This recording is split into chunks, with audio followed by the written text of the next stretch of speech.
नमस्कार दोस्तों, जय श्री राम। कैसे आप सभी लोग? होप करता हूं कि आज आप लोगों ने छुट्टी मनाई होगी। महाराष्ट्र में इलेक्शंस था, उसकी वजह से आज मार्केट बंद था।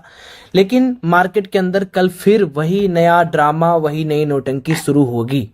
क्योंकि दोस्तों यहाँ पर थोड़ा सा पोर्टफोलियो अब क्या जा रहा है, लोग यहाँ पर रॉकेट बम बारूद छोड़ छाड़ के पूरे स्टॉक मार्केट को हिला डुला के रख दिए हैं। मतलब आप यूं समझो कि जैसे मान लो कि निफ्टी एक तो पहले ही प्रेशर में है, फिर एक दिन उठा और कल का जो मूवमेंट था, मतलब 19 तारीख का जो मूवमेंट था, इतना खतरनाक मूवमेंट कि पहले निफ्टी 300 पॉइंट उठता है, उसके बाद 262 पॉइंट डायरेक्ट डाउन जाता है। अब देखो, देयर इज मल्टीपल रीजन। मैंने आपको बताया था कि जब उन्होंने लिखा सीएलएसए ने कि भैया हम चाइना के अंदर जो गलती किए थे वो हम खत्म करके हम इंडियन मार्केट के अंदर वापस आ रहे हैं, तो मैंने आपको एक बात बोली थी कि यार जाते वक्त तो ढिढोरा नहीं पीटे, आते वक्त ये क्यों इतना बता रहे हैं कि भैया मैं आ रहा हूं, मैं इंडियन मार्केट में निवेश वापस करूंगा। ऊपर से चाइना जो टैरिफ प्लान था ना, ट्रंप ये थिंक कर रहे हैं कि ठीक है, चाइना के ऊपर जो इतने ज्यादा टैरिफ्स है उनको कम किया जाए। मतलब ये समझो कि सिचुएशन अभी इंडिया के कंट्रोल से बाहर निकलते जा रही। अपनी जो ट्रेड पॉलिसीज है वो स्ट्रांग तभी हो सकती है ना जब अगले वाले कंट्रीज, जो इमर्जिंग कंट्रीज हैं या जो डेवलप्ड कंट्रीज हैं, उनसे जितना ज्यादा जा रहा है वो कम हो और हम लोग ज्यादा इंपोर्ट एक्सपोर्ट के ऊपर ज्यादा फोकस करें। लेकिन अब सिचुएशन फिर से खराब हो गई। अब आप यहां पर देखो, जो न्यूज है वो है Ukraine fires British Storm Shadow missile into Russia. अब ये सब चीजें इंडियन स्टॉक मार्केट में खास करके इन्वेस्टर के मन में एक डर का माहौल पैदा कर देती हैं। और ये चीज पिछले 2 दिन से हो रहा है। पिछले 2 दिन से अगर आप देखे होंगे तो वहां पर कुछ ना कुछ हो रहा है। पहले सीज फायर की बात चल रही थी, अब हिजबुल्लाह के चीफ बोल रहे हैं there is no guarantee on an immediate ceasefire. तो इससे हुआ क्या, सबसे पहला इफेक्ट अगर आप देखोगे तो आपको ये चीज समझ में आ रहा होगा कि इंस्टेंटली अगर आप देखो, गोल्ड ने 2620 से लेके 2644 2647 का हाई मार दिया। ये क्या बताता है कि अगर भाई इतना ज्यादा प्रेशर है मार्केट के अंदर तो मार्केट काफी ज्यादा ऊपर जाएगा। दूसरी चीज जो यहां पर आपको टाइमिंग दिख रही है दोस्तों, उस टाइमिंग को आप थोड़ा सा दरकिनार करना। ये दुबई का टाइमिंग है, आप इंडियन मार्केट से इसको काउंटर करना। और अगर आप देखोगे अमेरिकी बाजार, तो अमेरिकी बाजार भी पूरी तरीके से गिरा हुआ है। डाउ जोन्स गिरे हुए हैं, ठीक है, नैस्डैक गिरा हुआ है, पूरी तरीके से क्रैश चल रहा है मार्केट के अंदर। अब इंडियन मार्केट का हाल देख लो। इंडियन मार्केट में क्या करना है, जैसे देखो पहले ना 4 घंटे के टाइम फ्रेम पर अपन डिस्कशन करते हैं। एक पॉजिटिव लहर किस दिन बना था, जिस दिन मार्केट ने यहां पर 200-250 पॉइंट का अप मूव मारा था। तो ऐसा देखने में लग रहा था कि भाई चलो ठीक है, इतने बुरे फॉल के बाद मार्केट चलो सरवाइव कर रहा है, धीरे धीरे सरवाइव करके ऊपर निकल जाएगा। लेकिन अब मार्केट के अंदर कल जो काम हुआ ना, उसको देखकर लगता है कि मार्केट इतना जल्दी तो यार पॉजिटिव मोमेंटम में नहीं आने वाला है। मैं देखो डराने वाला बात नहीं बोल रहा हूं, मैं ये जो मार्केट के स्ट्रक्चर है ना, उसको देखकर मैं आपको बता रहा हूं कि इतना जल्दी मार्केट के अंदर मुझे वृद्धि तो अब नहीं दिख रही है।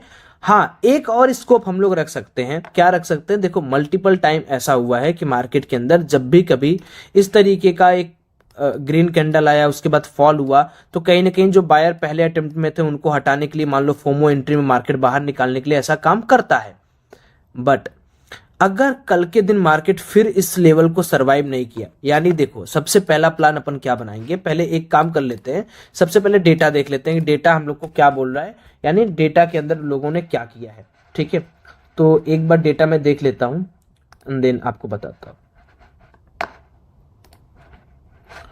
Let me log in. तो यहां पर मैं लॉग इन कर लिया हूं एंड वाई स्टेट सब मैं चेक कर लेता हूं। ठीक है, तो देखो बुलिश बियरिश, निफ्टी बहुत ज्यादा बियरिश होगा as compared. Yes, Nifty bearish है।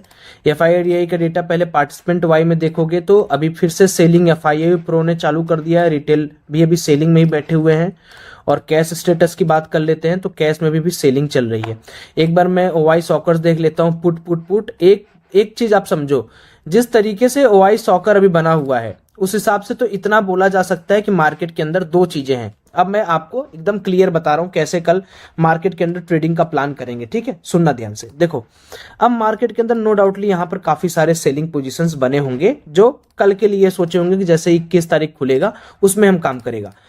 लेकिन अगर आप इस चीज को ध्यान से देखो तो मार्केट के अंदर ये एक सपोर्ट जोन है, ये एक सपोर्ट जोन है, यानी 23,450 हम लोग यूं बोल सकते हैं कि भाई 23,450 से लेके 23,350 तक का एक इंपॉर्टेंट सपोर्ट जोन है, जो कि प्रीवियस सपोर्ट जोन है। यहां पर थोड़ा अलग सोचने की कोशिश करो।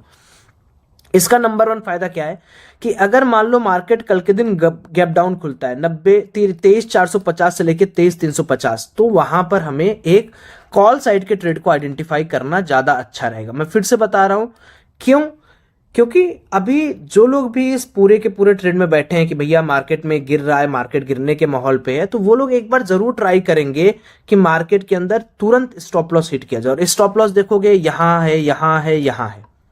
अब मान लीजिए भाई साहब अगर मार्केट फ्लैट खुल जाए, मान लो 23,500 पे खुल जाए और 23,650 के बीच में खुल जाए, अगर ज्यादा बड़ा गैप अप, मान के चलो अगर Nifty 100 point 150 point gap up खुल जाती है, तो वहां पर एक चीज हमेशा अपने दिमाग में डाल के रखिएगा, जैसे ही 100-150 पॉइंट गैप अप खुलेगा अगेन एक सेलिंग आ जाएगा। क्योंकि जो लोग यहां पर पुट बना के गए होंगे, जो बड़े प्लेयर है जो ऐड करके गए होंगे, वो अगेन यहां पर अपना पैसा बनाकर इसको नीचे लाएंगे और ऊपर उनको सस्ता मिलेगा, वो फिर से कॉल को बेच देंगे, या पुट वहां पर सस्ता मिलेगा तो पुट वो लोग खरीद लेंगे। ये एक एनालिसिस है, इसको एनालिसिस नंबर 1 बोल दो आप।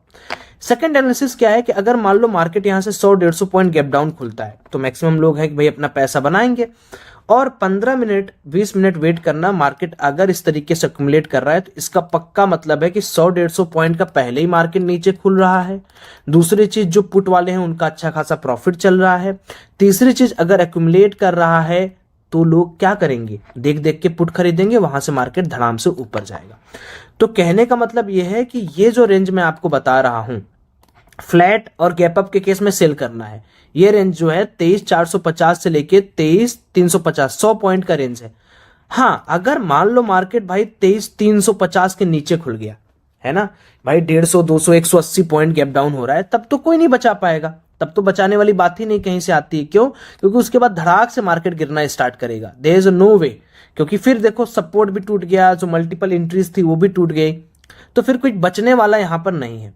तो अब दिमाग में एक चीज याद रखो कि अगर मार्केट कल के दिन फ्लैट खुल जाए या गैप अप खुल जाए तो हमें सेलिंग करनी है। सेलिंग कब तक करनी है? 23,700 के ऊपर गया, सेलिंग भूल के कॉल में बैठ जाना भैया, फिर खत्म सेलिंग। ग्लोबल क्यूज बदल जा रहे हैं, रातों रात पता नहीं कोई वार कर दे रहा, कोई क्या कर रहा है, इसमें बहुत संभल के काम करना है।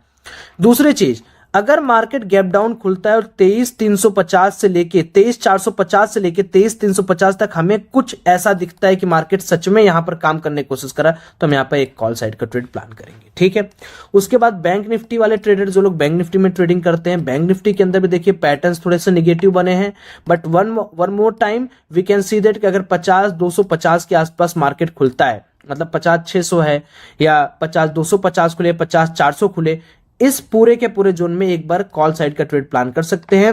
गैप अप के केस में टिल 50,850 तक हम लोग सेलिंग करेंगे, गैप अप टू फ्लैट के केस में सेलिंग करेंगे। गैप डाउन बैंक निफ्टी में कितना होना चाहिए? 300, 250, 280 पॉइंट, तब आपको यहां पर एक अच्छा सुनहरा ट्रेड मिलेगा। तो ये कुछ एनालिसिस है जो आज के लिए मैंने आपको बता दी। अब थोड़ा सा एक बार टेक्निकल टर्म से बात कर लेते हैं कि भैया कुछ है कि नहीं है। अब देखो यूके का इन्फ्लेशन अब हो रहा है, ठीक है, तो यूके का मार्केट घबरा रहा है। उसके बाद अभी जो ट्रंप हैं वो आए हुए हैं, वो टैरिफ के बारे में बोल दिए, वो एक है। रसिया यूक्रेन का वार एक नया नौटंकी है। फेड ने ये बोल दिया कि भैया हमें कोई जल्दीबाजी नहीं है, हम रेट कट करने के लिए इतना जल्दीबाजी नहीं कर रहे हैं। तीसरी चीज, अभी आप देखोगे फाइनेंस मिनिस्ट्री ने आरबीआई को बोला है, क्या बोला है कि भाई जो ये क्रेडिट डिपॉजिट रेशियो है इस पर थोड़ा वर्क करिए। तो कई सारे फैक्टर्स ऐसे हैं जिनको अगर आप देखोगे तो चाहे वो कंपनी के स्टॉक के रिजल्ट हो या ग्लोबल जियोपॉलिटिकल टेंशन हो, ये अपने हक में तो नहीं है। आप इस बात को पहले अपने दिल से मानो कि अपने हक में तो नहीं है ये बात। कैलेंडर देख लेते हैं एक बार, ठीक है, कैलेंडर में इम्पैक्ट 3 स्टार्ट कर लेते हैं, चूंकि कल हमारा 20 नवंबर है, तो 21 नवंबर में देख लेते हैं। ऐसा 21 नवंबर में तो मेरे को कोई डेटा दिख नहीं रहा है कि बहुत इंपॉर्टेंट कोई डेटा आना है, ऐसा मुझे दिख नहीं रहा है। बट यहाँ पर कुछ चीजें हैं जो न्यूज में देख लो, पहले इन्फ्लेशन डेट देख लो, और वार वगैरह की न्यूज यहाँ पर आप ट्रैक कर सकते हो। तीसरी चीज, डेटा अभी भी ये है कि बेयरिश डेटा बना हुआ है। अगर आप निफ्टी का देखोगे तो सबसे बड़ा निफ्टी का सपोर्ट जो है वो खड़ा हुआ है 23,500 और सबसे बड़ा रेजिस्टेंस 23,700 पे। तो 200 पॉइंट के रेंज में अगर मार्केट ऊपर नीचे कर दी तो उतने में ही अपना पैसा खत्म हो जाएगा। इसलिए जो भी ट्रेडिंग करिए, मैं आपको यही सलाह दूंगा, बच के करिए, बचा के करिए। All the very best. कल मिलते हैं। लिंक डिस्क्रिप्शन बॉक्स में हमारी जो फ्री क्लासेस अवेलेबल हैं उसका फायदा उठाइए। All the very best. Love you all. जय श्री राम।